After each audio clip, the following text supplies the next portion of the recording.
Bueno, estuvo espectacular para los que están participando en Vivan las Ideas lo que pasó en Slack durante la semana. No sé qué les pareció a ustedes, pero yo fui siguiendo los comentarios que hicieron sobre la clase pasada. Todos nos metimos en un mundo increíble. Siento como que me abrieron una pequeña ventanita a la mente de cada uno de ustedes, con muchas lecturas. La primera es que es importante para cada uno de ustedes. Es increíble como cuando uno tiene que elegir qué poner en una frase tan cortita, ya ese recorte de la realidad dice mucho de la persona, y me encantó empezar a conocerlos un poquito más así. Y después con el contenido, flasheé con un montón de las cosas y me siguen dando vuelta en la cabeza. Los que todavía no escribieron están a tiempo, es el canal de Cataclismo, que es el de la vez pasada, queda abierto, podemos seguir trabajando ahí todo lo que quieran, comentando otras frases o ir mejorando, cambiando, actualizando la de cada uno. Hoy vamos a hablar sobre la metáfora. La metáfora es un mundo inmenso, es un mundo gigante, del cual inclusive puede ser que algunos de ustedes sean expertos. Eh, y la verdad es que mi sensación es que hay algunas áreas del quehacer humano en la cual el estudio de la metáfora y el entendimiento de la metáfora es central. La gente que está en temas de comunicación, que hace literatura, que hace docencia, gente que está en psicología, en política, en sociología, en filosofía y algunas más, eh, se mueven en áreas donde la metáfora es parte central de lo que hacen. Inclusive alguno de ustedes inclusive escribió tesis sobre el tema, o sea, son expertos en el tema, pero siento que el resto de los seres humanos es algo que es súper importante en nuestras vidas, pero que no somos conscientes de que está ahí. Entonces, lo que quiero hacer en el día de hoy es meternos en el mundo de la metáfora con distintos puntos de vista. Ya van a ver que va a ser una dinámica muy distinta a la de la vez pasada. Para los que no sabíamos nada del tema, nos va a introducir al tema. Para los que ya sabían, ojalá vean algunas perspectivas adicionales complementarias a las que ya tenían. Yo no soy experto en el tema, soy aprendiz. Y quiero que quede claro eso acá. Yo estoy aprendiendo junto con ustedes. Lo que voy a hacer hoy es compartir algunas de las cosas que estuve aprendiendo en los últimos meses y en particular preparando este encuentro. Hoy no vamos a hacer trabajo en grupos, pero vamos a estar todo el tiempo juntos acá. Y como soy aprendiz, voy a pedirle ayuda a algunas otras personas, a algunos amigos en todo esto. Como saben, o quizás escucharon, la metáfora es una figura retórica del lenguaje. Es una figura por la cual uno tiene un contenido en algún sector y lo desplaza al otro. En el segundo sector tiene algún tipo de semejanza con el primero y por eso aplicamos la metáfora. Hay millones de ejemplos, obviamente. Para ser clásico, en un momento del Don Quijote, eh, Don Quijote dice que los cabellos de Dulcinea son de oro. Obviamente no quiere decir que son de oro físicamente, pero hay muchos de los atributos del oro que se trasladan al pelo, al cabello de Dulcinea. Y cada uno al leerlo puede interpretarlo, ¿no? Puede decir quizás sea el color, el brillo, lo preciado, lo especial, etc. Pero hay otros aspectos que no. El peso, por ejemplo, no es el peso del oro, es el peso de los pelos, del cabello. Ese es un ejemplo para empezar a anclar las ideas. Entonces, agarramos algo de un lugar y lo llevamos a otro lado. Y también el estudio de la metáfora es re antiguo. Ya Aristóteles, siglo IV a.C., en la poética, en la retórica de Aristóteles lo estudia, pero dentro de un rato vamos a ver que es anterior a eso todavía. Es interesante que metáfora viene del latín y después del griego. En realidad el griego es la raíz más reciente y significa transporte. De hecho, metafero o metafero es yo transporto en griego. Y de hecho es lo que hacemos, ¿no? Es un transporte de un significado de un área a la otra. Y entonces, metáfora como palabra es una metáfora, porque ese transporte que estamos haciendo no es un transporte físico, sino que es un transporte conceptual, figurativo, y estamos usando la palabra metáfora, que a su vez en su origen etimológico es una metáfora. Y es interesante que en Grecia todavía se usa, es parte del idioma normal, como el verbo transportar, y de hecho las empresas de metáfora son las empresas de transporte allá, y ahí sigue vivo como significado en el lenguaje del día a día. Un pequeño disclaimer antes de empezar a meternos en contenido, y es que después de la clase de hoy es probable que, como me pasó a mí preparándola, es que se obsesionen y que empiecen a ver metáforas en todos lados. no se preocupen, es normal, está buenísimo.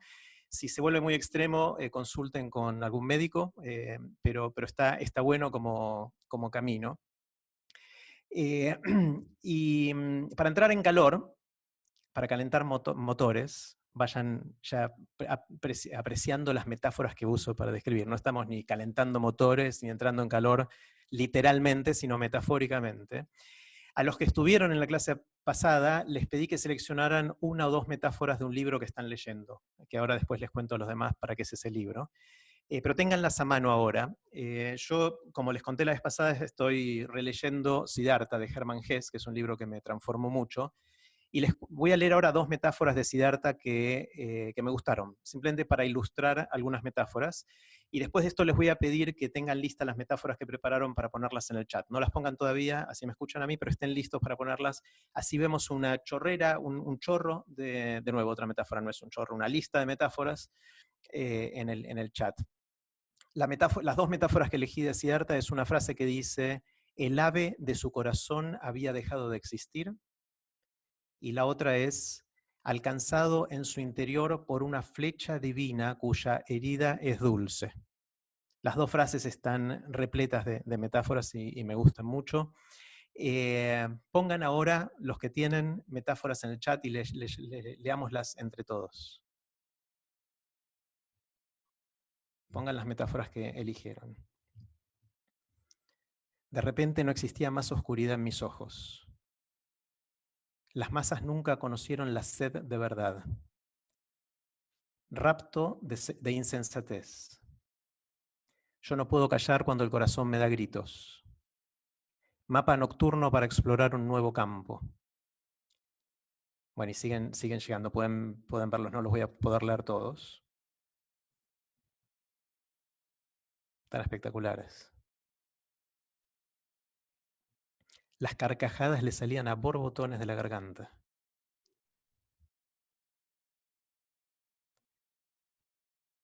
¿Usted ha vivido su vida o ha sido vivido por ella?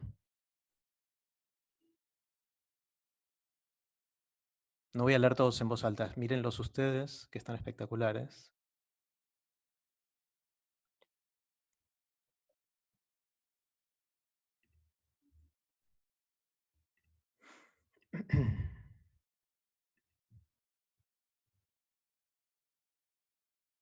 Bueno,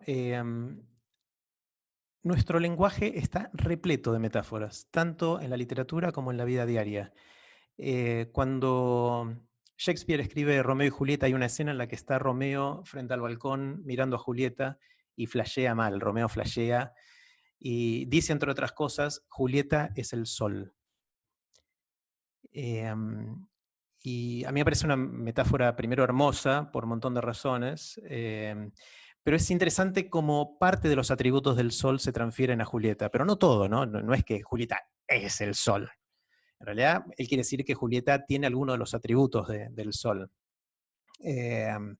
Julieta quizás tiene el brillo, tiene la vida, tiene el calor, tiene la luminosidad del sol, pero no tiene las reacciones termonucleares que tiene el Sol. Digamos, si no está a 8 minutos luz de donde está él, está en otro lugar. Entonces, como siempre en las metáforas hay cierto aspecto del origen de esa metáfora que se transfiere y otros aspectos que no se transfieren a lo que queremos describir. Hay metáforas vivas y metáforas muertas. Las metáforas muertas son aquellas que ya dejamos de ser conscientes que son metáforas. Cuando decimos la pata de la mesa. La pata de la mesa era una metáfora, porque no es una pata. O sea, la pata se refiere a la pata de un animal originalmente. Y después decimos, bueno, la pata de una mesa o el brazo de una silla. Esas son metáforas muertas, que ya no tienen tanto la carga semántica que tenía la transferencia, sino que ya la adoptamos como esto. Y son, en general, las metáforas muertas se pierden muchas veces en la etimología de las palabras. Las más lindas son las metáforas vivas. Les cuento otra metáfora muerta que encontré y me pareció divertida. La palabra policía.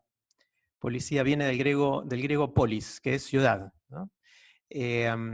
y originalmente estaba relacionado con la cortesía, la urbanidad, la buena crianza y la limpieza de lo que la gente que vivía en la ciudad consideraba que era la ciudad frente a lo que no era la ciudad, lo que estaba por fuera de la ciudad. Entonces, el policía era el que empezaba a cuidar esas cosas y después empezó a cuidar la limpieza moral y empezó a reprimir cuando esa moralidad no se cumplía y fue pasando. Hoy cuando decimos policía no pensamos en esos orígenes anteriores. El policía es una metáfora etimológica muerta, en la cual ya no transfiere ese significado alejado del que tenemos ahora, y deja de funcionar como metáfora. Las que más nos interesan son las metáforas vivas, esas metáforas que nos hacen ver el mundo de otra manera, que nos hacen entender y apreciar lo que vemos de otra manera. Eh, Probablemente uno de los que manejan las metáforas mejor que nadie es Mr. Jorge Luis Borges, y para eso tengo el primer invitado de hoy que nos va a contar alguna cosita de Borges. Con ustedes, el caballero Dani Molina. Dani, desmuteate, somos todos tuyos. ¿Qué tal, Jerry? ¿Cómo estás? Cuando vos me invitaste a esto, yo me puse a buscar en mi biblioteca y no encontré un libro sobre filosofía del lenguaje que trata que todas las palabras que decimos son metafóricas. Lo que pasa es que a mesa o pata de la silla o policía, como dijiste, que es lo que llamás metáforas muertas, hemos olvidado que son metáforas. Pero no hay nada no metafórico en el lenguaje. El lenguaje funciona por relacionar objetos, digamos, la metáfora ¿qué es? Es la reunión de dos objetos que no estaban antes en nuestra mente, reunidos en una misma idea. Bueno, parece ser que esa es la forma en que cada palabra funciona. Desgraciadamente yo hice este seminario con Rabossi, que en ese momento era el secretario de Derechos Humanos de Alfonsín, en filosofía del lenguaje en Filo, y hicimos una bibliografía enorme, y no me acuerdo el nombre del autor, es un inglés, pero si buscan filosofía del lenguaje y metáfora, yo estuve en Google mucho, pero es un tipo muy famoso. Realmente ese libro es realmente impresionante sobre cómo el lenguaje funciona metafóricamente. Es todo un libro dedicado específicamente a pensar la metáfora como idea que nos impulsa a pensar. Bueno, después me puse, como siempre, cuando me ponen un desafío Borges, la metáfora es hablar 700 horas de Borges y la metáfora, porque para Borges la metáfora, así como dijimos, es la base del lenguaje, es la base de la literatura. Borges dice, en poesía hay metáfora, métrica y rima, ¿no? Por lo menos en la poesía de los idiomas modernos. En el griego y el latín, ustedes saben, no hay métrica, pero no hay rima. El ritmo está marcado por los acentos internos de las palabras, bueno, es otro problema. Pero en castellano, inglés, francés, etcétera, hay rima y demás. Y por eso, como él le interesa mucho esto, le dice que en realidad las metáforas son algo que todas las culturas hicieron, esto dice Borges, ¿no?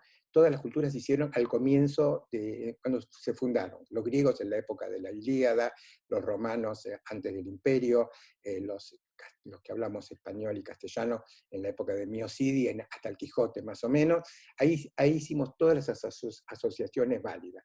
Y a partir de ahí hicimos, digamos, mezclas. Las nuevas metáforas en realidad son inventos innovadores sobre lo que ya hicimos en el pasado. Y él se pone a estudiar las metáforas del pasado y se mete mucho con la Biblia, tanto el Antiguo Testamento como el Nuevo, porque dice que son la fuente de la mayoría de las metáforas. En el texto que se llama exactamente La metáfora, porque lo trató 1000 veces, pero es un pequeño ensayo de tres páginas, o sea, se leen 6 minutos, que está en Historia de la Eternidad, en el libro de ensayo de la Historia de la Eternidad. Borges dice que va analizando varias metáforas clásicas, y una de ellas es la relación entre el sueño y la muerte. Y la metáfora más antigua que él encuentra, que está en la Biblia, dice, y David durmió y fue enterrado con sus padres. Y a partir de ahí, de ese texto, que él no lo pone, pero digamos, por los que hemos estudiado un poco de antropología, arqueología e historia de la Biblia, sabemos que más o menos los textos donde se los nombra a David son más o menos entre el 600, como los muy nuevos, a casi 1000 años antes de nuestra era. O sea que tienen entre 2800 y 3000 años de antigüedad. Son textos, digamos, realmente antiguos, y son más o menos de la misma época que la Ilíada y la Odisea. pasa a los griegos y a los fenicios esta misma idea, no sabemos si pasa de la Biblia o del concepto, pero digamos, el primer lugar que tenemos registrado, a versos populares, como por ejemplo Los Remeros, que dice, entregaré mi remo y volveré a remar.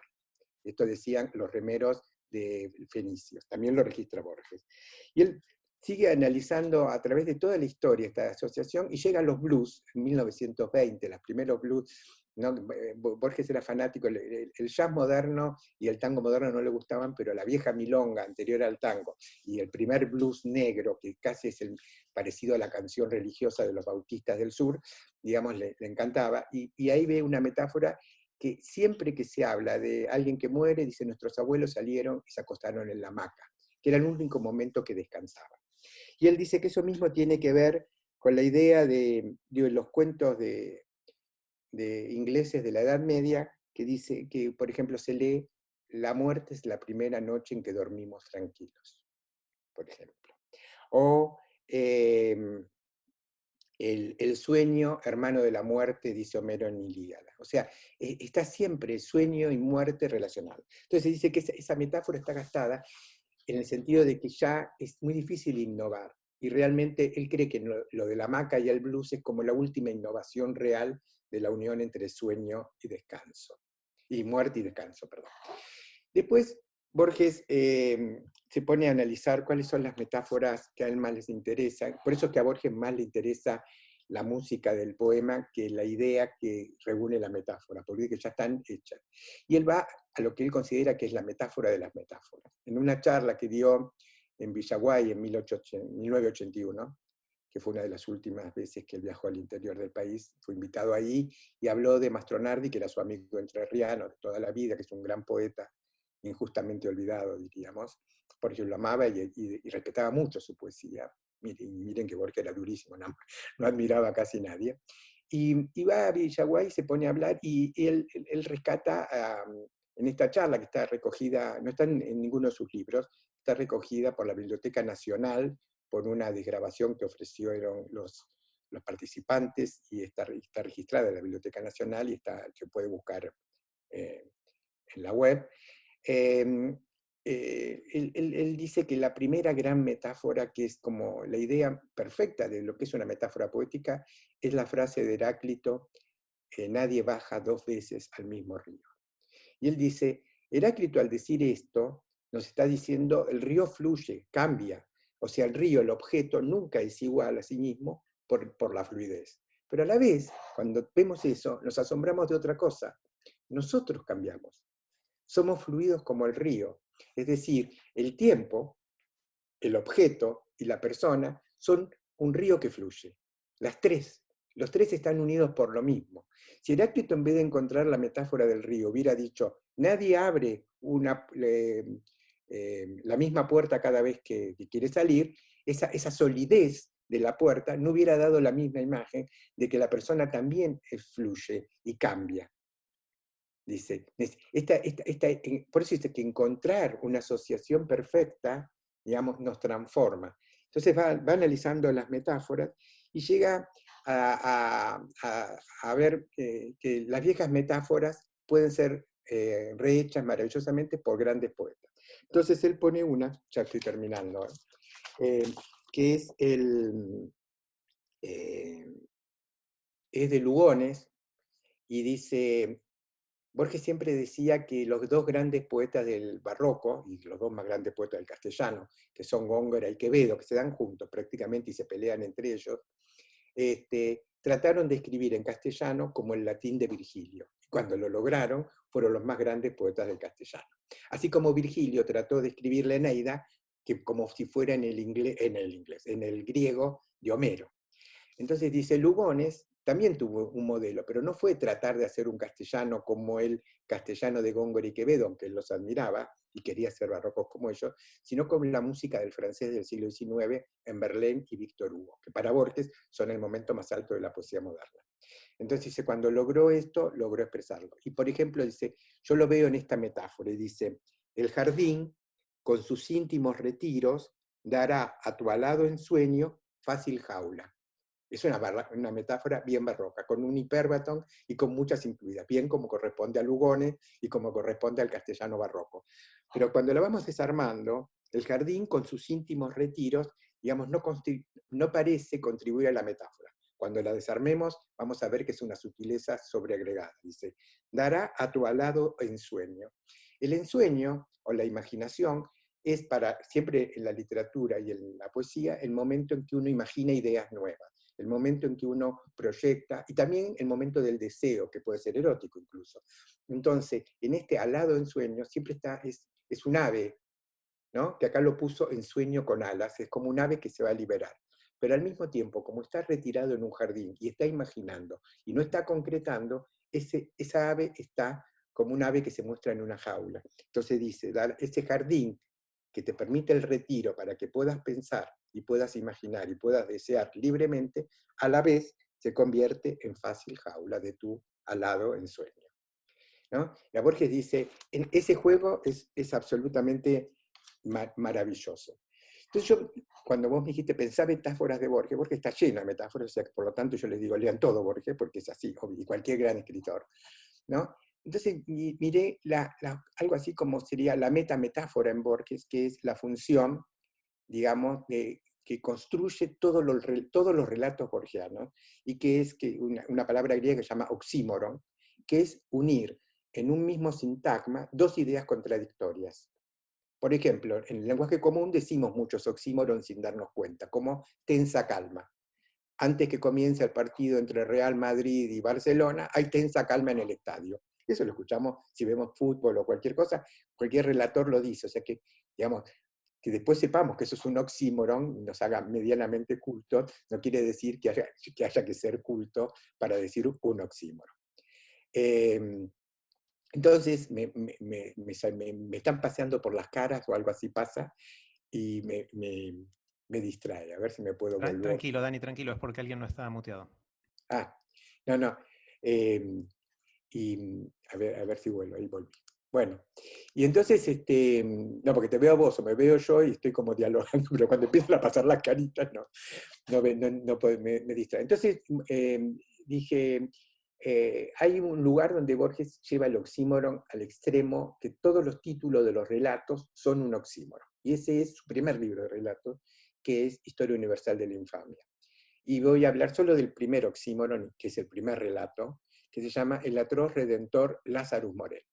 Fíjense eso, atroz redentor. Eso es un oxímoron. Un redentor, ¿qué significa la palabra redentor? Es el que nos saca de la esclavitud.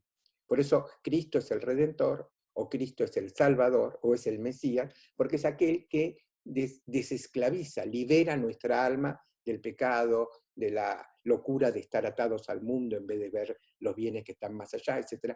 Entonces, digamos, este redentor era un redentor físico. Todas las historias de Historia Universal de la Infamia son gente que realmente existió, como Billy the Kid y otros. O Lazarus Morel, que incluso habla de él Mark Twain, que es la fuente de la cual lo toma en un ensayo, no solo en sus relatos, ¿no? Porque es una persona que existió, que era un racista que odiaba a los negros, que tenía posiblemente sangre negra, posiblemente era bastardo, y que había inventado un sistema muy increíble que era convencerlos con una patota que tenía, convencer a los negros que dejen capturar en los algodonales del sur, venderlo en otro algodonal, con esa plata, digamos, luego liberarlo de nuevo, darle algo de plata para que se pueda fugar al norte e irse a vivir a Boston o Nueva York, donde los negros, aunque mal, vivían libres.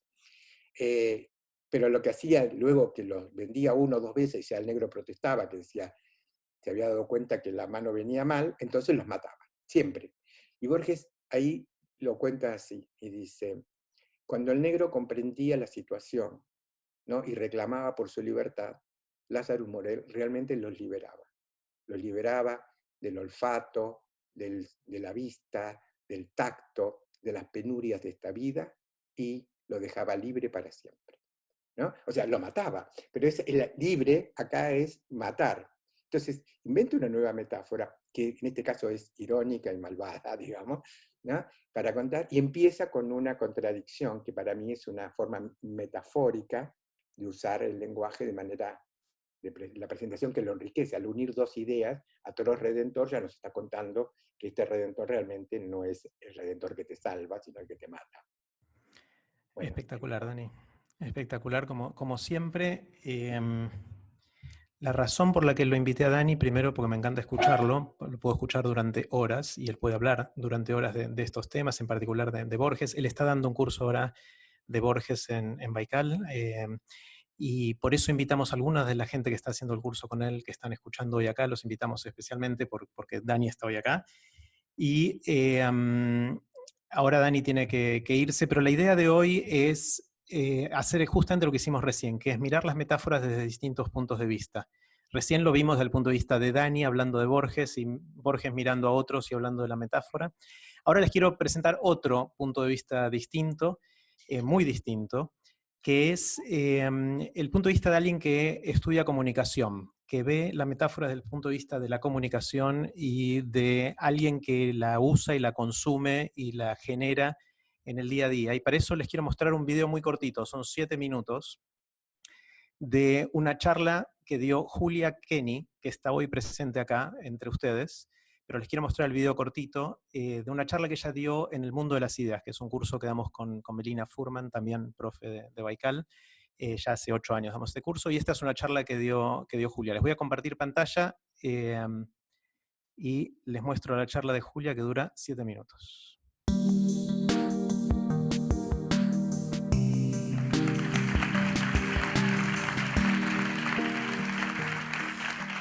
Un nene salió de una misa y le preguntó a su papá: papá, amén, ¿es enter? A mí esto me dejó pensando. Amén, misa, enter, computadora. 2 ámbitos, 2 prácticas bien distintas, pero con algo en común, que hicieron que el nene, exponente perfecto de la generación del enter, recurriera a la que era conocida, la compu, y la llevara a la otra, la desconocida, para poder entenderla. Esto nos muestra esa necesidad que todos tenemos de recurrir a metáforas, a palabras, experiencias conocidas, concretas, y de llevarlas a otras, más desconocidas o más abstractas, para poder entenderlas, para hacerlas propias. Llevamos, trasladamos sentidos de un lado a otro buscando semejanzas. Yo pienso en las metáforas como si fueran un autobús. Y lo bien que me iría si estuviera en Grecia, donde los medios de transporte se llaman medios de metáfora. Si estuviéramos allá, podríamos decir: después de acá nos volvemos a casa en una metáfora. O mañana otra vez paro de metáforas. Si nos ponemos a observar, nuestro lenguaje diario está lleno de metáforas. Mozo, una lágrima, por favor. Demos vuelta a la página. Uy, me cayó la ficha. ¿Qué te peinás? Si en esta foto vos no salís. La pelota no se mancha. Alguien que me tire un centro. Muchas metáforas, estamos llenos de metáforas, pero no todas son iguales. Y a mí me gustan especialmente unas. Las vivas, las recién nacidas, las recién saliditas del horno. Porque después crecen, se hacen adultas y se ponen aburridas. Y sí. O sino que son la pata de la mesa o el brazo del sillón, sino metáforas, pero que están viejas, que ya no nos sorprenden, no nos aportan nada, no nos mueven ni un pelito. Ni siquiera nos damos cuenta de que son metáforas, aunque están súper presentes en nuestras expresiones diarias. Por eso yo quiero reivindicar a las vivas, a las que están vivitas y coleando, a las que pueden nacer a cada rato desde cada uno de nosotros.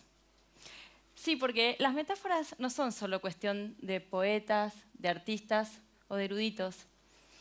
Nacen cuando nos ponemos a jugar con las palabras. Será por eso que siempre quedó tan presente en mi recuerdo el libro de primer grado, ese con el que la señorita Margarita despertó mi pasión por la lectura. Se llamaba justamente A jugar con las palabras. Siempre tuve un enamoramiento especial por el lenguaje vivo, ese que roba significados, el que va más rápido y le gana a la Real Academia. Por eso elegí estudiar comunicación, para estar más cerca de los sentidos en movimiento. Las metáforas vivas te sorprenden, te provocan, son insolentes. Al surgir dicen algo nuevo, crean, inventan, corren los márgenes, nos ofrecen una nueva manera de ver las cosas. Hay épocas que son más demandantes de metáforas. Esas épocas coinciden con las revoluciones. Hay que encontrar nombres nuevos. Como nos pasa desde hace unos años con la tecnología, la comunicación, cuando llegó Internet a nuestras vidas, tuvimos que robar palabras de otros lados para poder nombrarla. Ya nos olvidamos un poco, y eso que no fue hace tanto, pero era difícil entenderla. Que red de redes, que autopista de la información, que usamos un ratón, un mouse para navegar, bajamos y subimos archivos, tenemos un escritorio en la computadora, abrimos ventanas, acortamos y pegamos, y cuando queremos guardamos todo en una nube. Incluso estas metáforas ya están algo viejas, porque ya no nos sorprenden. Las que están naciendo ahora y quizás nos llaman más la atención son las que usamos cuando trasladamos palabras de este mundo digital a otros mundos. Aquel se colgó. Cambié el chip, así no. Hice un curso y me resetearon. Me gustaría a veces photoshopear un poquito la realidad. No me estoquees, me dijo mi hija. Yo solo estaba mirando sus fotos en Instagram. O como nos dijeron en una clase recientemente, ustedes son spam en mi vida. ¿Qué nos habrán querido decir? Horrible. Las metáforas también nos hacen reír, aún en situaciones serias. El humor se vale muchísimo de las metáforas. A ese se le escapó la tortuga, había dicho Maradona una vez.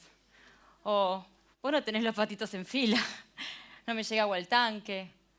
Game over, le dijeron a unos recién casados. No es para tanto. Las más ingenuas, la pandereta es la hija alegre del tambor, la ñ es la n con bigotes. Pero las metáforas no solo nos ayudan a entender algo confuso o nos hacen reír, también atestiguan el mundo inaprensible, móvil, ese que tan bien recogen los artistas, ese que aparece, por ejemplo, cuando hablamos de amor. ¿Quién no ha sentido alguna vez que no había palabras disponibles para expresar esos estados a los que nos lleva el amor? ¿Quién no ha recurrido en esos momentos a las metáforas de la poesía o de la canción, propia o ajena? Hay una esquina por la que no me atrevo a pasar. Me duele una mujer en todo el cuerpo. ¿Cuánto dijo Borges en estas dos oraciones? Las metáforas hablan en forma oblicua, eligen caminos de ripio, insinúan, sugieren, invitan a una reflexión activa. Por eso nos gusta tanto escucharlas, las recibimos como invitaciones. Dicen que la razón es menos convincente, que la mente humana se resiste más a las afirmaciones y que en cambio es hospitalaria con las sugerencias, porque abren las puertas a la imaginación. Así que cuando querramos convencer de algo, hacernos entender, hacer reír, juguemos con las palabras, elijamos metáforas, esas que no están en el diccionario, esas que no existen, sino hasta que salen de nuestra boca y de nuestra imaginación. Y que nos llevan, nos invitan a viajar, como en Grecia. Y quizás de tanto que nos llevan, toman velocidad, logran despegar del suelo, mi autobús toma alas y nos permitan volar por un ratito. Muchas gracias.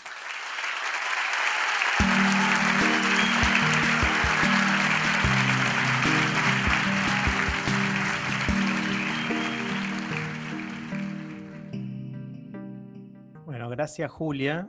Espero que se haya escuchado bien. Hágame así con la cabeza si se escuchó más o menos bien. ¿Sí? Bien, buenísimo. Julia, si estás ahí, ¿querés desmutearte y saludar nada más? Así te aplaudimos. ¿Estás ahí, Juli? Perdón, se me había ido el audio y ahora volví. Ahí está, ahí te aplaudimos entre todos así, hacemos así el aplauso. Muchas gracias, me da mucha vergüenza. Ahí me muto. Gracias, Juli. Y va otro aplauso para Dani antes, que no lo aplaudimos antes. Yo le tiré un piropo, pero faltó el aplauso para Dani. Gracias, Dani también. Bueno, van dos perspectivas completamente complementarias respecto a las metáforas. Y les quiero contar ahora una yo que estuve leyendo, de la cual no sabía hasta hace poquito y me fui enterando. Después les voy a contar cómo me enteré porque viene al caso de lo que sigue después. Que es, en general, la metáfora fue vista como ese tipo de asociación, como una manera de comunicar, como una forma de literaria o no literaria, pero de comunicar, de persuadir, de crear algo que puede ser estéticamente interesante. Pero en los años 80, 70 y principios de los 80 empezó a aparecer otra perspectiva de la metáfora, y hay un libro que es el que voy a comentar ahora, que es seminal en esto, que es un libro que escribieron dos personas que se llaman Lakoff y Johnson. Después les vamos a mandar todas estas cosas que mencionamos, van a ir, como siempre, van a estar en nuestro canal de comunicación de Vivan las Ideas, y a los que vinieron hoy por única vez, después al final les voy a pedir que nos escriban un email al email de Vivan las Ideas para que les mandemos los links si quieren tenerlos. Así que no hace falta que tomen nota de los nombres y esas cosas, les va a llegar todo esto. Lakoff y Johnson escribieron un libro en 1980, fue publicado, que cambió el rumbo del entendimiento de la metáfora, que tuvo un montón de efectos colaterales en cómo vemos la metáfora, que son complementarios a lo que venimos hablando hasta ahora, de cómo describimos al mundo y cómo le damos significado y cómo creamos cosas que pueden ser bellas y movilizarnos de distintas maneras. El libro se llama, en inglés es Metaphors We Live By. En inglés, en castellano lo tradujeron por metáforas de la vida cotidiana, que no es una buena traducción. Esencialmente es las metáforas que nos guían en nuestra vida o que hacen que vivamos como vivimos. No hay una buena forma de traducirlo. Y esencialmente lo que dice el libro, la tesis de estos dos lingüistas, escritores, es que las metáforas no son adornos. Es que hasta ese momento se creía que era una forma de comunicar algo para ser más claro, más bello, más persuasivo, pero que en realidad va mucho más allá de eso y impactó muchísimo en la lingüística, en la psicología cognitiva, en la psicoterapia, en el derecho, en la política, en un montón de áreas. Y entonces, después les voy a pasar en la lista de links un video largo de casi 1 hora y media, que describe el libro de Lakoff y Johnson, que grabó mi amigo Gustavo Feigenbaum, que está también acá hoy entre nosotros, lo invito a que venga, que es espectacular. Yo lo vi 2 veces ese video, y les voy a contar algunas de las cosas que aprendí escuchándolo a Gus, pero después si quieren profundizar vayan a escuchar el video de Gus. Esencialmente lo que dice Lakoff y Johnson es que la metáfora opera en el nivel de los conceptos, que los conceptos que usamos en nuestra mente son metafóricos e impactan a su vez en la manera en que percibimos y procesamos la realidad. No es solamente un tema de comunicar algo, sino que es nuestra lente con la cual vemos el mundo, que nuestro pensamiento está estructurado de manera metafórica. Un ejemplo clásico de esto es pensar a una discusión como una guerra. Eso es una metáfora.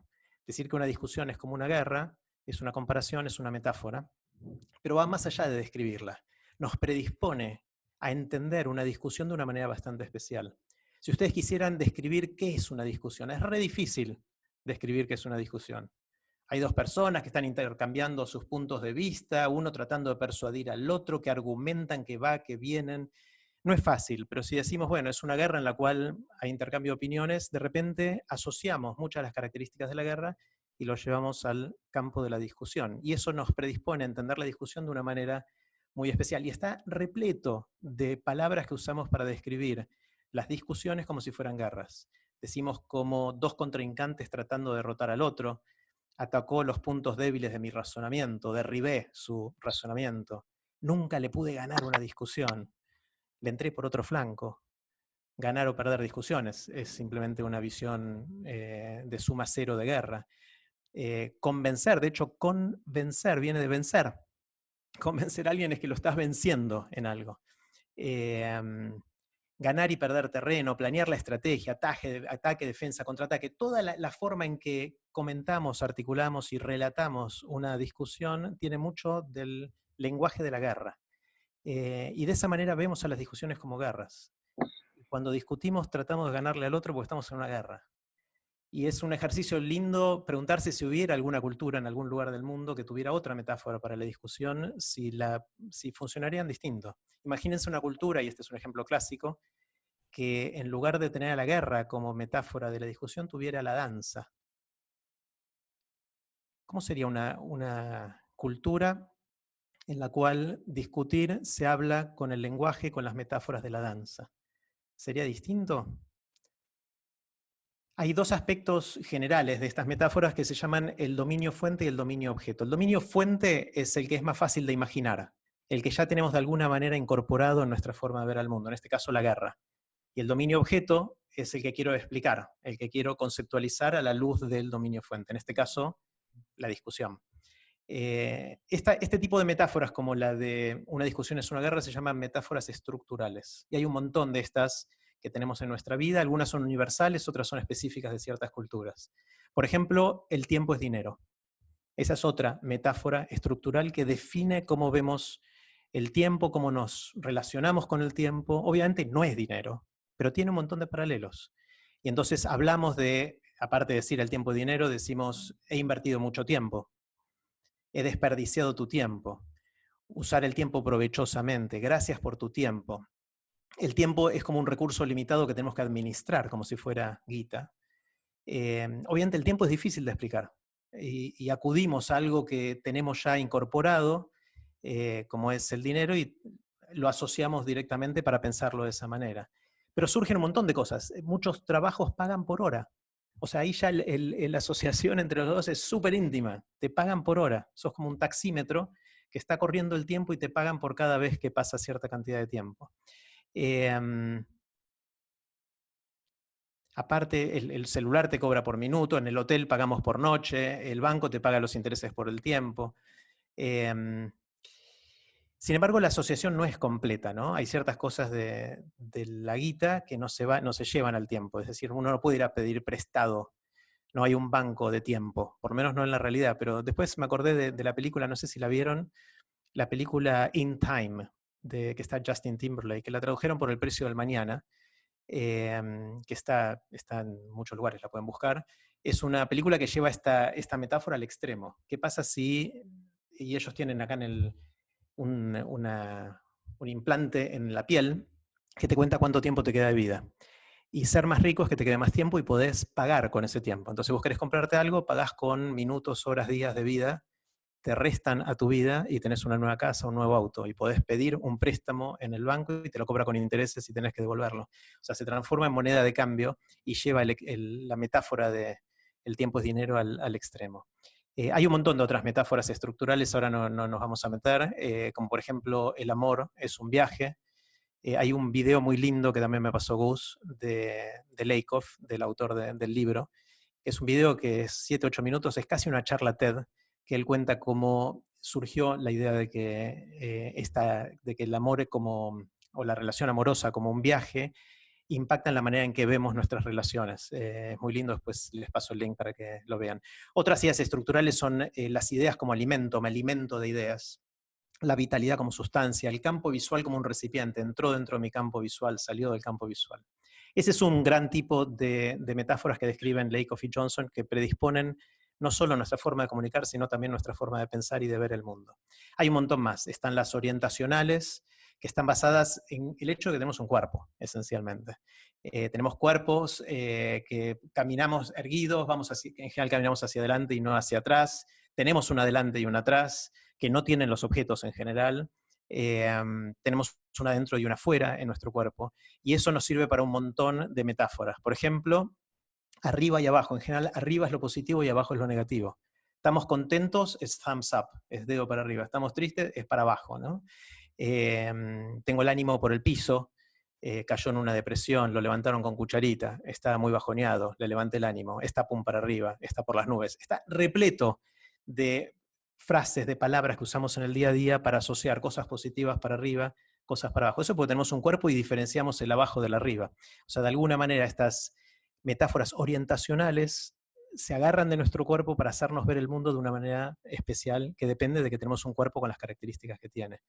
Lo mismo, estar conscientes para arriba, inconscientes para abajo. Nos levantamos a la mañana, caemos desmayados, nos hundimos en un coma, estamos bajo hipnosis. Salud y vidas para arriba, enfermedad y muertes para abajo. Lázaro se levantó de entre los muertos, cayó enfermo, se está hundiendo rápido, la gripe lo tiró, lo derribó.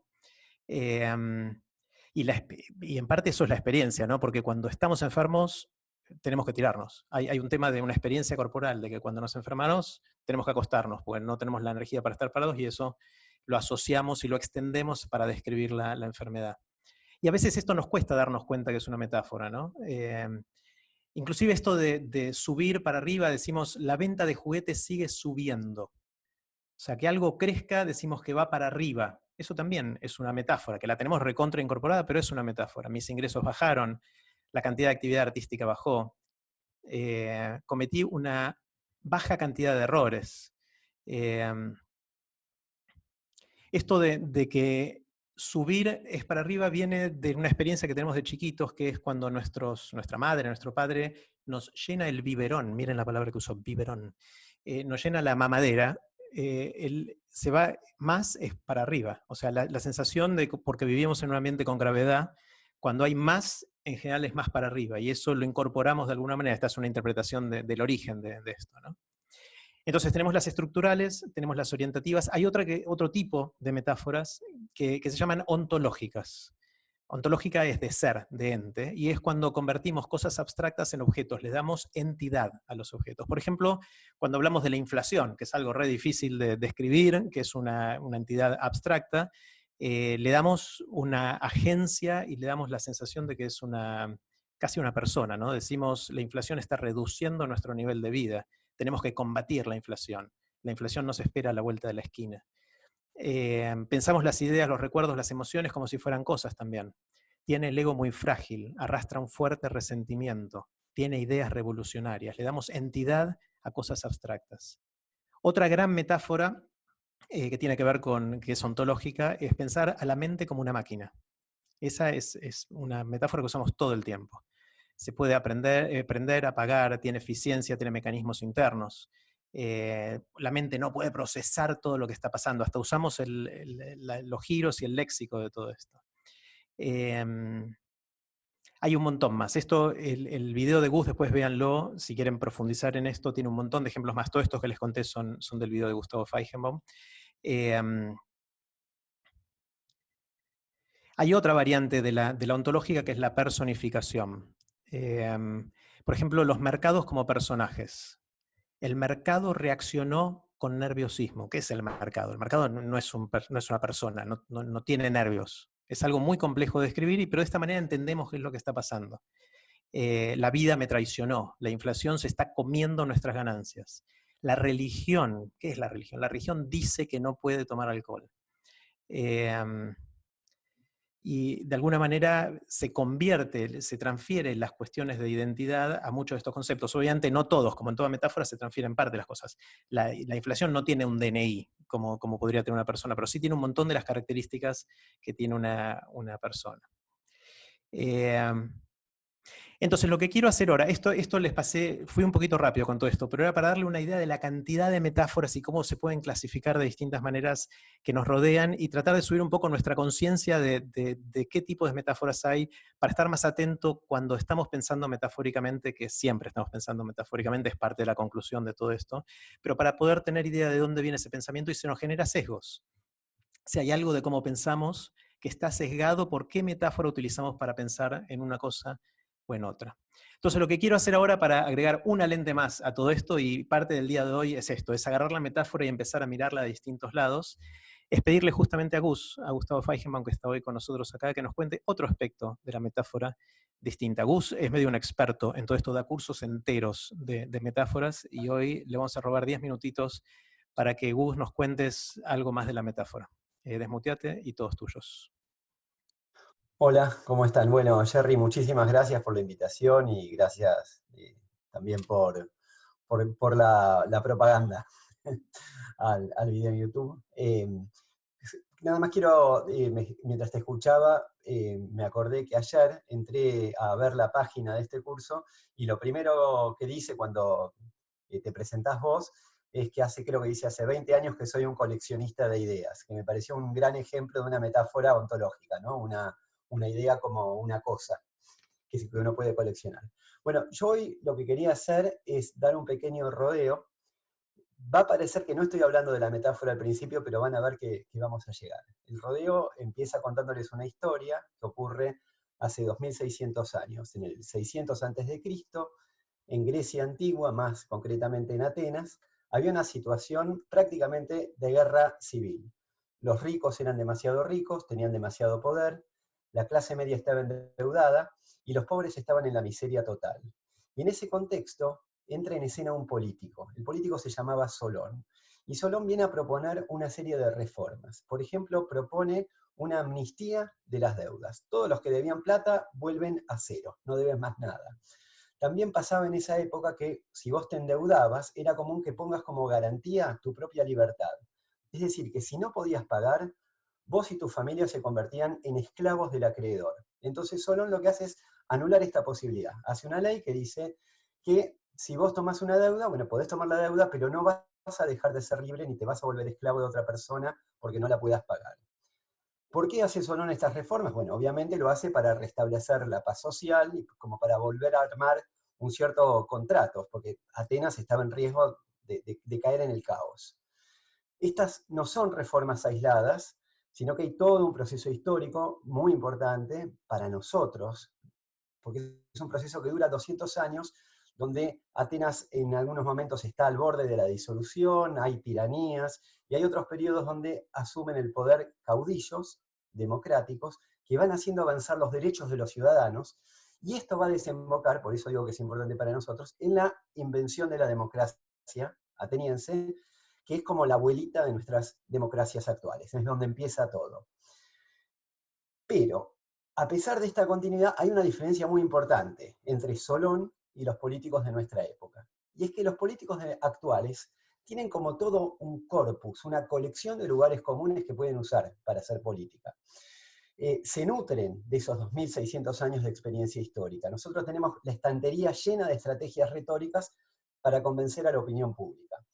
Tenemos una colección a la que podemos recurrir, no solo de metáforas, sino de otros recursos retóricos también. Un político, no sé, puede decir hoy salariazo, que sería una hipérbole, o los piquetes de la abundancia, que es una antítesis, o pobreza cero, o como dijo, voy a una frase que dijo Alberto Fernández hace muy poquito, que está llena de retórica. Alberto dijo, una economía que cae siempre se levanta, pero una vida que termina no la levantamos más. Bueno, esta frase se podría analizar un montón, no voy a entrar a eso ahora, pero a lo que iba es que Solón no tenía esta ventaja. No contaba con esta experiencia histórica acumulada, y de hecho en la sociedad ateniense siempre iba como unos poquitos años atrás de Solón, era un conglomerado de tribus, es decir, era una sociedad preestatal, que no conocía la escritura, por lo tanto no había tampoco leyes escritas, no se acuñaba moneda, no existían los jueces, y no había nada que se parezca a la política moderna o a la política que ya es de la época de Solón. Entonces, ¿cómo hace Solón para convencer a los ricos de que se dan en algo y también convencer a los pobres que acepten lo poco que se les da? Porque se hacen algunas concesiones, ¿sí? Pero no se hacen todas las reformas que pedía el Partido de los Pobres. Y entonces acá viene a cuento otra característica de Solón, y es que el tipo era poeta y usaba metáforas. Y era un gran poeta. Para los griegos de la época es uno de los mejores poetas de la antigüedad clásica. Pero sus poemas no hablaban de amor, sino que hablaban de las cuestiones sociales. Por ejemplo, el poema más conocido que se conserva hasta hoy en día se llama Del buen gobierno. Ahora, una cosa muy importante es que él tenía que presentarse a sí mismo en sus poemas frente a los demás para defender su posición. Entonces ahí es cuando usaba metáforas. Por ejemplo, en uno de los poemas, él dice que él está en el medio del campo de batalla, cubriéndose con un escudo, para que ninguno de las flechas de los dos bandos, de los dos partidos, lleguen a lastimar los derechos del otro. Entonces, en esta imagen, donde hay una guerra entre dos bandos, él aparece como haciendo posible un lugar nuevo, que es una tercera posición que está como por encima de los dos partidos y que representa el bien común, representa a Atenas, si quieren. Es decir, Solón se vende a sí mismo como un árbitro neutral. En otro poema, él dice que es el mojón, la piedra que divide dos propiedades, la piedra que marca el límite de dónde terminan los derechos de una persona y empiezan los derechos de la otra. Así que no sé si le cantaban Solón, Solón, qué grande sos, pero para los griegos, Solón fue uno de los grandes 7 sabios de la antigüedad, fue el gran mediador. Otra historia, apenitas un poquito posterior. Resulta que en Siracusa, que queda donde hoy es Sicilia, pero que en ese momento era parte del mundo griego, era una colonia griega en el siglo V a.C., había un tirano que se llamaba Gelón, que le expropió las tierras a la población para dárselas a los soldados, a los mercenarios que él contrataba.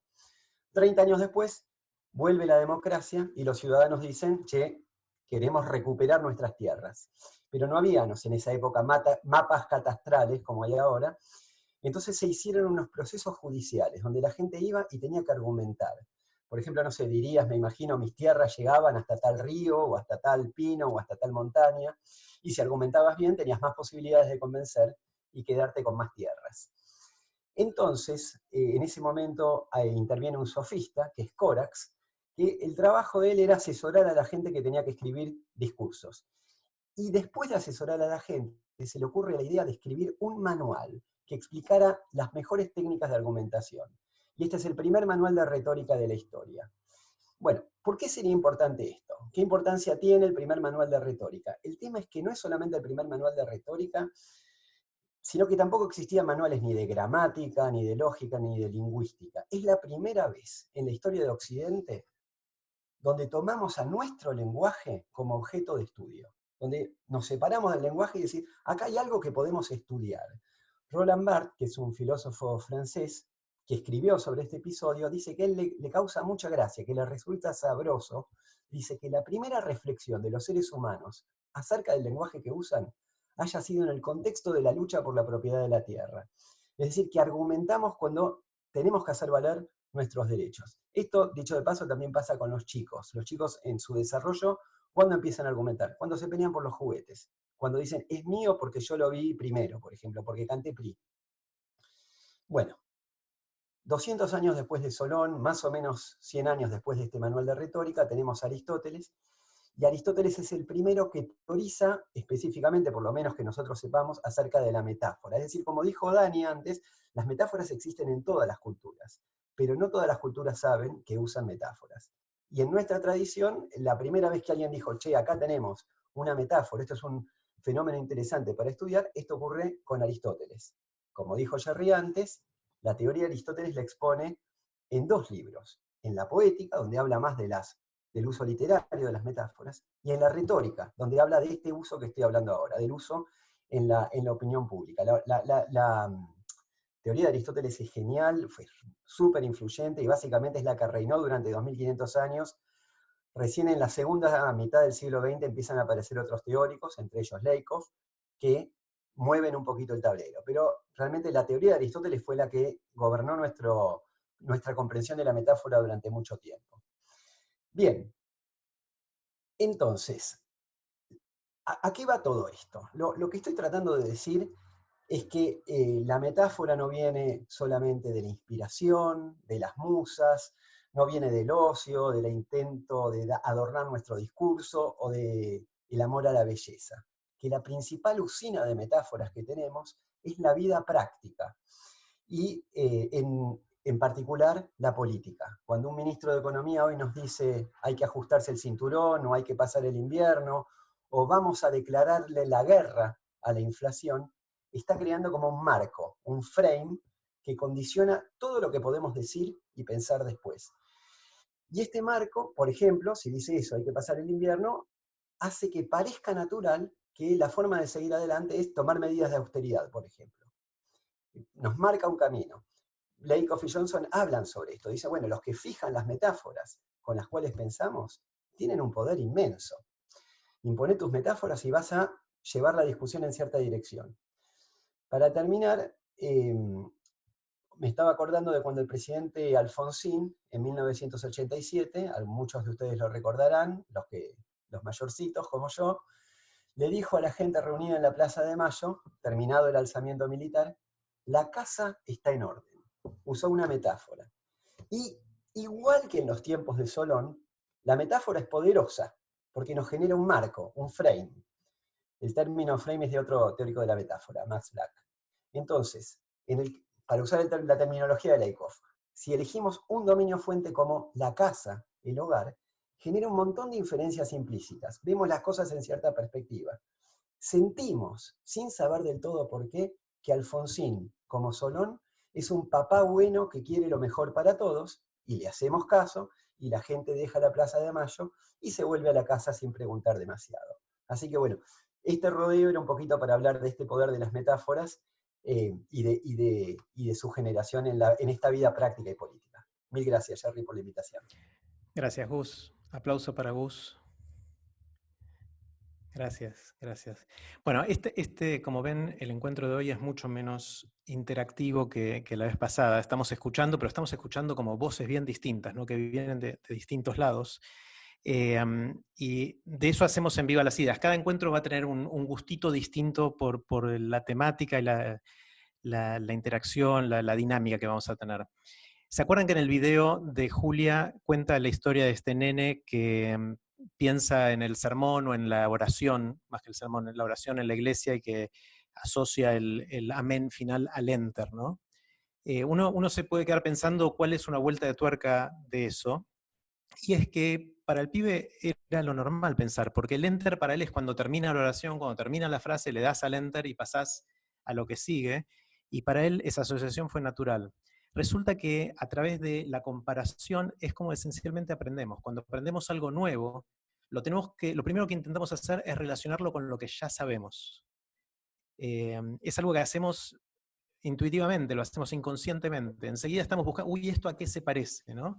Y eso entra otro aspecto gigante de la metáfora, que es las consideraciones o el estudio cognitivo de cómo las metáforas funcionan en nuestra mente. Y para eso tenemos el lujazo de que nos cuente una pequeña historia Mariano Sigman. Marian, si estás por ahí, desmuteate. Jerry, hola, ¿me escuchás? Sí, perfecto. Qué bueno. Bueno, hola Jerry, hola Gustavo, un placer ser vecino tuyo acá, y hola a todos y a todas. Bueno, una muy breve historia y una historia más un poco relacionada con lo que yo he hecho en relación a las ciencias cognitivas y las metáforas, una historia que no pretende ser completa en 10 minutos, y que sigue un poquito justo la intro que decía Jerry. Hay un problema muy famoso en la filosofía, del que acá hay mucha gente que sabe muchísimo más que yo, es el problema de Platón, que básicamente el problema es cómo hacemos para saber tanto aprendiendo tan poco. O sea, si ustedes hacen la cuenta de a cuánta información está expuesto un chico de 6 o 7 años, y empiezan a hacerle una cantidad de problemas, parece haber algo que es difícil de relacionar de cómo sabe tanto sobre tantas cosas habiendo tanto expuesto a tan poca información. La solución de Platón, que era muy, muy propia de su pensamiento, el pensamiento de Sócrates, es que ese conocimiento ya lo teníamos, o sea, era parte de un conocimiento universal con el que veníamos equipados, y hay mucha gente ahora que ya ha sido cuna de una inteligencia artificial que propone algo muy parecido a lo que decía Jerry, que es que la razón por la cual sabemos tanto sobre tantas cosas es que la mayoría de las cosas se parecen. Y entonces tenemos que aprender bastante sobre algunas pequeñas cosas y después eso lo podemos extrapolar, esa misma idea la podemos llevar a distintos lugares y usarlo como intuiciones para un montón de territorios que son desconocidos. Y esa es la esencia de la metáfora, es algo que nos permite transportar un mapa mental que tenemos, por ejemplo, el ejemplo típico, voy a volver a eso todo el tiempo, es el cuerpo. El cuerpo es algo que conocemos muy bien, tiene una parte motriz, tiene una parte cognitiva, tiene un corazón que sirve para bombear la fisiología, tiene un brazo hábil y un brazo que no es hábil, y entendemos muy bien la representación mental del cuerpo y empezamos a trasladar eso a distintos lugares. A gobiernos, si pensamos que el gobierno tiene una mano derecha, tiene una mano izquierda, y tiene un corazón, y tiene un cerebro, y utilizamos todo aquello que conocimos en un dominio cognitivo para aplicarlo a un dominio que en realidad no es el propio y no es el suyo, pero que funciona bastante bien como aproximación. Entonces yo quiero esbozar, eso es lo que quiero contarles, básicamente. Ahora quiero ahondar un poquito, decirles cómo nosotros hicimos eso. Lo hice esto fue algo que yo arranqué hace mucho tiempo, cuando yo empecé mi doctorado en Nueva York. Yo estaba trabajando en neurociencia del sistema visual, o sea, de la percepción, pero era compañero de Guillermo Secchi, que era un poco como mi hermano grande, y alguien con el que andamos mucho, y con Guillermo nos interesaba muchísimo este tipo de preguntas, y entonces hicimos un trabajo en aquel entonces que me da mucho gusto volver a, esto fue hace 20 años, se los voy a contar ahora, así funciona a veces la ciencia. Acababa de salir un estudio sobre grafos, sobre redes, algo que después se hizo muy influyente, pero que empezaba la matemática de cómo funcionaban las redes, empezaba a un poco a explotar en ese momento, diría. Y salió un trabajo que se hizo muy emblemático, un trabajo que después tuvo como 100.000 citas, un trabajo que todo el mundo miró y reprodujo y citó, que era un trabajo sobre algo que llamaban los mundos pequeños, básicamente. Y lo que, básicamente la idea estudiaban redes, donde las redes son cosas conectadas, Esas cosas conectadas pueden ser, por ejemplo, gente que está conectada, yo me conecto con mis amigos, o pueden ser estructuras geográficas donde un lugar está conectado, si hay una ruta entre ellos, o pueden ser mapas cognitivos, donde, por ejemplo, las palabras están relacionadas en tanto y en cuanto se parecen, o en tanto y en cuanto uno las usa en la misma frase, o en tanto y en cuanto dos personas tienden a usarlas en la misma situación. Y entonces podemos armar grafos de un montón de cosas y un montón de objetos. Y esos grafos pueden tener formas muy distintas. Y la forma de ese grafo es básicamente una representación abstracta de cómo se organiza algo, cómo se organiza el mundo social, cómo se organiza el mundo geográfico, cómo se organiza el mundo cognitivo. Valdría también para el mundo económico, esencialmente lo pueden aplicar a cualquier problema que se imaginen. Nosotros con Guille hicimos eso, bajamos una base de datos que habían hecho unos psicólogos de Princeton durante muchísimos años, lo había hecho George Miller, que fue un contemporáneo de Chomsky y toda esa gente, un gran psicólogo, había hecho un trabajo inmenso en el que había hecho algo que se llamaba WordNet, o sea, la red de las palabras. Un trabajo del 1960, dando algo muy clásico. A mano, un montón de lingüistas habían puesto todos los conceptos, y conceptos no son palabras, porque hay conceptos que se escriben como frases, como por ejemplo eso, el brazo derecho del gobierno es un concepto que está hecho varias palabras. Y algunos conceptos son palabras, como por ejemplo árbol. Y habían hecho una lista de como los 70.000 conceptos, los habían relacionado, de acuerdo si eran sinónimos, si eran antónimos, si estaban formados si venían de la misma palabra, por ejemplo, tigre y gato están relacionados porque los dos son felinos, es una relación de pertenencia en el mundo de la semántica, y habían hecho a mano, trabajo de años y de años y años, ese grafo en el cual habían organizado una especie de representación sobre cómo funciona el mundo de los conceptos. Y con Guille, como había ahora estas herramientas matemáticas para tratar de entender qué forma tiene el mundo de las palabras, nosotros nos dedicamos a eso. Agarramos algo que había hecho alguien, era una comunidad que había dicho así funcionan, así organizamos los conceptos en la mente, y nosotros nos buscamos qué forma tenían. Y cuando hicimos eso vimos que uno puede medir propiedades sobre ese espacio, como por ejemplo, cuán fácil es navegarlo de algún lugar al otro, cuán fácil es guardar información ahí. Y el resumen corto de lo que medimos es que el espacio semántico era una porquería completa, o sea, era un espacio que funcionaba mal por todos lados. Si perdías una palabra se rompía en dos, para ir de un lugar al otro tenías que viajar muchísimo, no tenías cómo relacionar una cosa con la otra, era un espacio como muy difícil de operar y muy difícil de navegar. Entonces, esto era raro porque justamente yo les decía, veníamos de esta idea donde casi espontáneamente casi cualquier red biológica o de la naturaleza que uno medía formaban estos mundos pequeños, que son mundos en los cuales al revés, la información está muy bien empaquetada, es muy fácil ir de un lugar al otro, podés guardar información muy bien, siendo rápido sobre ideas matemáticas abstractas, pero que creo que se pueden entender bastante bien. Y el descubrimiento que hicimos con Guille, se los resumo de vuelta rápido, era un trabajo matemático, donde nosotros agarramos algo que habían hecho psicólogos durante muchos años y medimos sus propiedades matemáticas. Lo que encontramos es que este espacio, que era el espacio de palabras, que era todo como que tenía propiedades muy malas, cuando uno empezaba a relacionar las palabras, también que se relacionan por metáforas, ese espacio se convertía en espacio idóneo desde el punto de vista de manejo de la información. Entonces el resultado que nosotros encontramos ahí, que quiero compartir, y es una abstracción, una matematización de lo que yo les conté al principio, es las metáforas tienen una razón de ser, que es que organizan el pensamiento de manera tal de que cosas que son muy remotas, como pensar en el gobierno, pensar en el cuerpo, pensar en el espacio, en el espacio universal, pensar en la matemática, pensar en la biología, pensar en las relaciones humanas, cada una tiene como sus propias propiedades y eso arma como una especie de espacio muy desgranado, donde para ir de un lugar al otro tengo que tardar, no tengo cómo relacionar cosas. Lo que hacen las metáforas es establecen estos puentes cercanos que relacionan partes distantes del grafo. Es como una especie de origami. Imagínense que el espacio significado es una cosa toda extendida, una sábana muy larga, que tiene muchas partes, muchos barrios, y lo que las metáforas hacen es agarran regiones distantes del grafo, que en principio tienen propiedades muy distintas, y las acercan y las pegan a través de una metáfora. Eso es lo que las metáforas pueden hacer. Entonces esta es una especie de idea donde quiero contarles, nosotros en ese momento no lo pensábamos en términos de metáfora, lo pensábamos en términos de una cosa que se llama polisemia. La polisemia básicamente es por qué una palabra se refiere a cosas distintas. Como por ejemplo, banco se refiere a un lugar donde uno pone plata y se refiere a un lugar en el cual uno se sienta. ¿Por qué pasa eso? ¿Eso pasa porque hay demasiadas pocas palabras y entonces uno tiene que repetirlas? ¿O es un accidente histórico del lenguaje? Bueno, de vuelta, resulta que como antes veían, todas las culturas tienen metáforas, todos los lenguajes tienen polisemia. Y si todos los lenguajes tienen polisemia, es porque la polisemia debe tener una razón de ser. Y la razón de ser de la polisemia es exactamente la misma que la de la metáfora.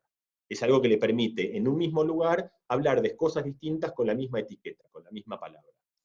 Entonces, esta fue la primera parte de la historia. Después yo seguí mi viaje, me fui para París, volví a la Argentina. Y en un momento, ya en Argentina, me junté con el que entonces era mi estudiante de doctorado, un pie muy brillante, se llama Martín Elías Costa.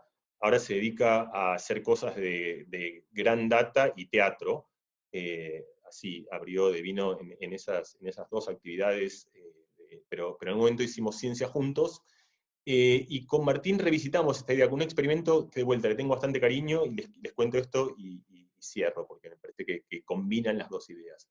Con Martín revisitamos un experimento que era viejísimo, era un experimento que lo había empezado Jung, también el contemporáneo de Freud, buscando la idea de asociación de palabras. Otra manera de entender qué relacionamos con qué. Y de vuelta, viene sobre la idea de que la metáfora es algo que nos permite establecer como cortocircuitos en el mapa de significados, como relacionar cosas cercanas. A eso estoy yendo. Entonces Jung hacía un juego en el que decía una palabra, por ejemplo, lápiz. Y vos decías lo primero que se te ocurría, por ejemplo, papel. Y la idea de Jung es que si yo te decía lápiz y vos decías terror, a lo mejor había algo en tu matriz psicoanalítica de que quizás habías tenido una mala experiencia con un lápiz y que uno podía de alguna manera desenvolver la historia cognitiva de una persona a través de cómo relacionaba algunos significados con otros. Nosotros armamos un juego en el que armamos una especie de cadáver exquisito, en el que, por ejemplo, yo te daba lápiz, vos decías papel. Y ese papel se lo mandabas a otra persona, y automáticamente, era como una especie de, todavía no había redes sociales, esas cosas, o por lo menos, bueno, creo que no había, era Facebook, pero arrancaba. Iba por mail esto, entonces vos le mandabas un mail a otra gente en el que llegaba una palabra. A la mañana te llegaba una palabra, te llegaba la palabra papel, y yo decía, no sé, me llegaba papel y decía blanco. Y blanco se lo mandaba a una persona, y esa persona decía nieve. Y nieve le llegaba a una persona, y esa persona decía frío. Y esa persona le llegaba frío, decía helado. Y así se iban armando como una especie de trayectorias, que estas asociaciones de palabras, que uno puede pensarlas como caminos en este espacio abstracto que es el espacio de las palabras, el espacio en el cual uno imagina que mentalmente es un camino en el cual uno va saltando de una palabra a la otra, y ese camino no es completamente caprichoso, uno no salta de lápiz a cualquier cosa. Tampoco salta siempre de lápiz a papel, uno puede saltar de lápiz a dibujo, de lápiz a carbón, de lápiz a papel, de lápiz a virome, de lápiz a escritor. Hay como una especie de nube de palabras alrededor del lápiz, que son las asociaciones típicas que uno hace, pero con alguna probabilidad, pero uno no va a cualquier lugar de ese grafo. Y eso tiene que ver con que este espacio mental de las palabras tiene una forma y tiene una noción de proximidad. Hay unas palabras que están más cercas que otras. Lo que descubrimos con Martín, nos preguntamos cómo funcionaban, qué tipo de forma tenían estas trayectorias. Y lo que encontramos es que hacían algo que en matemáticas se conoce como vuelos de Levy, o Levy flights. Un vuelo de Levy es lo que hacen. Si ustedes le dan $1 a una persona y se preguntan cómo se mueve ese dólar en el mundo, hace un vuelo de Levy. ¿Qué quiere decir? Que ese dólar, a lo mejor, este estudio está hecho en Estados Unidos con dólares, entonces empezaba en Nueva York, y uno lo llevaba al kiosco y se lo da al kiosquero, que está cerca. El kiosquero se lo daba de vuelta a otra persona que era del mismo barrio. O sea, eso difunde, pero no se va del barrio. Cada tanto venía alguien que venía en coche y agarraba ese dólar y se lo llevaba a Arkansas. Se hacía un salto muy largo. O se tomaba un avión y se iba a Roma, y ahora ese dólar... Entonces, básicamente, como se mueven las cosas, en estos vuelos de Levy, es que se mueven durante mucho tiempo en un barrio, ahí se quedan dando vueltas en el barrio, dando vueltas en el barrio, y cada tanto hacen, como en el viejo juego del hiperespacio, saltan, ¡prum!, y se van a otro lugar del mundo. Entonces lo que nosotros encontramos con Martín es que así funcionan las asociaciones de palabras. Que uno dice lápiz y se queda en el barrio, dice papel, de papel vuelve a virome y se queda dando vueltas más o menos en el barrio, pero cada tanto de un barrio se salta a otro barrio. ¿Y cómo funcionan estas cosas? Por ejemplo, uno decía, no sé, pato, el otro decía pollo, el otro decía gallina. Y entonces había alguien que decía gallina y decía river. Y el que decía river decía boca. Y el que decía boca decía nariz. Y entonces ahí ven que hay palabras como boca que conectan dos universos distintos, el universo del deporte con el universo de las caras, o la palabra gallina que conecta el universo de los animales con el universo del deporte, que son estos cortocircuitos, estas cosas que relacionan el mundo de significados. Entonces, esto lo que mostraba es que en el tiempo real, cuando uno piensa, uno utiliza estas metáforas generalizadas, los saltos grandes o las metáforas, para eventualmente relacionar lugares distintos del pensamiento. Entonces, con esto cierro. Quiero decirles una cosita más, que es que quizás la idea que estoy tratando de darles es que uno establece ciertos mapas mentales, y esos mapas mentales los puede teletransportar a través de metáforas. Entonces la pregunta es, ¿cuáles son los mapas mentales canónicos? Y no existe un mapa mental canónico, pero si uno tuviese que decir uno, y de hecho son las palabras más polisémicas de todas, son las palabras del cuerpo. Es decir, la manera que tenemos todos nosotros de pensar casi todas las cosas es imaginar esas cosas como si fuesen un cuerpo. Y no solo como si fuesen un cuerpo, sino como si fuesen nuestro cuerpo. Porque es esencialmente lo que más conocemos hace más tiempo, no solo de nuestra vida, sino de toda la historia de nuestra vida. Después, hay cierta gente que ahonda en ciertas disciplinas, por ejemplo, hay gente que es matemática, o que tiene un pensamiento matemático. Y los matemáticos no solo aprenden matemáticas, sino que adquieren un nuevo lenguaje, y ese lenguaje lo empiezan a aplicar para un montón de problemas. Piensan la economía matemáticamente, piensan a veces el afecto matemáticamente, a veces piensan las relaciones sociales, piensan el viaje matemáticamente, y piensan como puntos, conjuntos, espacios, infinitos. Es decir, adquieren un nuevo lenguaje, y ese nuevo lenguaje lo llevan a un nuevo lugar. Entonces hay un cierto repertorio de marcos que todos tenemos, como el cuerpo, y algunos marcos que cada uno de nosotros, algunos la música, otros el deporte, otros la matemática, otros algún otro espacio, que podemos anclarlos muy bien, y con eso resolver el problema de Plato, que es aprender muchísimas cosas con bastante poca información. Bueno, ese es el viajecito, Jerry, que les tenía. Gracias, Marian. Gracias Aplauso por a Marian invitarnos. de agradecimiento. Gracias, Muchas Marian. gracias. Gracias a vos. Bueno, espero que estén un poquito mareados, porque fuimos abordando un tema de distintas perspectivas que a mí es algo que me fascina como estrategia para empezar a abarcar algo complejo, como es la metáfora. Yo empecé a pensar esto cuando hace 5 años Julia Kenny dio su charla. Me encantó su charla, espero que les haya gustado a ustedes también. Y mientras la preparábamos, charlamos bastante y todo este tema de las metáforas empezó a dar vueltas. Y después charlamos mucho con Mariano. De hecho, la charla que dio Mariano en TED en Vancouver habla de todos estos temas también. Después se los vamos a compartir. Después hice el curso de Dani de Borges y hablaba un montón de metáforas y de un montón de cosas más. Y después charlé mucho con Gus, que somos amigos desde adolescentes. Vi el video de él, de Lakoff y Johnson, y flashé, y dije, quiero tratar de contagiar lo que siento a todos ustedes. Esto de agarrar un tema nuevo y abordarlo de muchos lugares. Y como les decía al principio, ojalá a los que ya eran expertos en alguna faceta de todo esto, darles una lente nueva que quizás complemente a las cosas que ya habían escuchado. El objetivo principal de Vivan las Ideas es en cada encuentro explorar un tema y ver cómo hacer para incorporarlo en nuestras vidas. El de hoy fue un encuentro poco participativo, estuvimos más que nada escuchando a la gente. Entonces ahora el trabajo que tenemos que hacer cada uno de nosotros es ver cómo hacer que esto que escuchamos hoy podamos incorporarlo a nuestras vidas y que nos enriquezca de alguna manera como personas, nos haga disfrutar más de algo, nos haga más conscientes. Entonces, les cuento que vamos a hacer una tarea para los que hacen Viva las Ideas. No se vaya nadie, porque les voy a contar cosas también a los que no están haciendo Vivan las Ideas.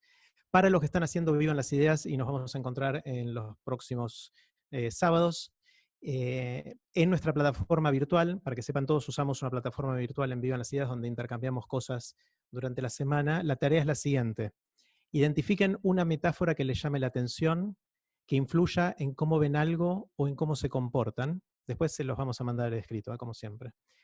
Y compártanla en el canal de Slack, que se va a llamar Metáforas. Y también ahí obviamente pueden reaccionar a las metáforas que van compartiendo los otros. Es generar una conversación parecida a la que tuvimos durante toda esta semana, pero en torno a este otro tema. Para, de nuevo, como objetivo, tratar de apropiarnos de mucho de lo que estuvimos escuchando, que no quede como una información intelectual, sino que la podamos incorporar de alguna manera en nuestras vidas. Hay varios de ustedes que empiezan hoy, Vivan las Ideas, que hoy es el primer encuentro. Como saben, se pueden agregar en cualquier momento a Vivan las Ideas. Hay unos cuantos de ustedes que están empezando. A todos ustedes, bienvenidos. Espero que les haya gustado este primer encuentro. Y les cuento una tarea que tienen para el encuentro 6, que es el 13 de junio. Todavía falta, pero como lleva tiempo esta tarea, se las cuento ahora. Ya se las conté al resto la vez pasada. Y la tarea es identificar un libro que los haya transformado. Puede ser un libro, una lectura, no hace falta ese libro, puede ser un artículo, algo que hayan leído a lo largo de la vida y que los haya transformado. Identifíquenlo y antes del 13 de junio vuelvan a leerlo. Por eso doy bastante tiempo. Esa es la tarea. Después por WhatsApp les vamos a mandar los detalles de qué tienen que hacer mientras leen el libro, pero para recordarles a todos. Y para los que vinieron hoy de invitados, hay gente que está haciendo el curso de Dani de Borges, hay gente que hizo el curso de Mariano, La vida secreta de la mente, que yo lo hice como alumno y estuvo espectacular, así que si Mariano lo hace de vuelta, o hace otro curso de lo que fuera, Mariano, anótense, y eso es garantizado que va a estar espectacular. Lo mismo con los próximos cursos de Dani. Yo el curso de Dani de Borges lo hice 2 veces, en las 2 veces me bochó, así que lo voy a hacer una tercera cuando me deje. Y es fantástico, Dani es como una fuente, miren la metáfora que uso, ahora ya estoy canchero, es como una fuente de conocimiento y de transmitir la pasión que siente por todo esto. Los que vinieron hoy como invitados, si quieren, obviamente pueden unirse a Vivan las Ideas, es un curso arancelado, les voy a poner ahora en el chat el link, ahí va, por si quieren, obviamente estaría espectacular, ahí va el link, everyone. Ese que acabo de postear es el link si quieren unirse a Vivan las Ideas. Y para todos los que están en Viva las Ideas, ya sea desde el primer encuentro o que se unieron hoy, les vamos a mandar como siempre un mensaje por WhatsApp con todos los links de las cosas que vimos hoy por si quieren profundizar. Y a los que no están, si quieren que les mandemos eso, mándenos un email, por más que decidan no hacer el curso. Ahí les pego abajo una dirección de email que es vivanlasideas@institutobaikal.com. Si nos mandan un email ahí, si no son participantes de Vivan las Ideas, les vamos a mandar la lista de todos los links, incluyendo la charla T de Mariano, los papers que mencionó Mariano, el video de Gus sobre Lakoff and Johnson, de nuevo la charla de Julia Kenny, algunos links de Dani, que ahí Dani después te pido que me pases los links, así los incluimos, que no tengo algunos de los que mencionaste hoy, así todos reciben todo. Y bueno, finalmente un anuncio para todos. Esto es importante. Ustedes saben que en el Instituto Baikal, una de las cosas que decimos siempre es que es un lugar en el que buscamos expandir nuestro universo. No es nada pretencioso, ¿no?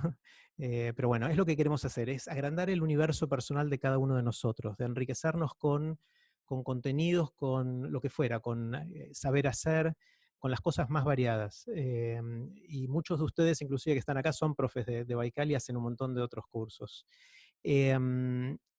Acá les voy a leer algo que me mandó Emi, porque se van a dar cuenta que Emi es el director del Instituto Baikal y se van a dar cuenta que es la pluma de Emi, no es la mía, así que no voy a impostarlo.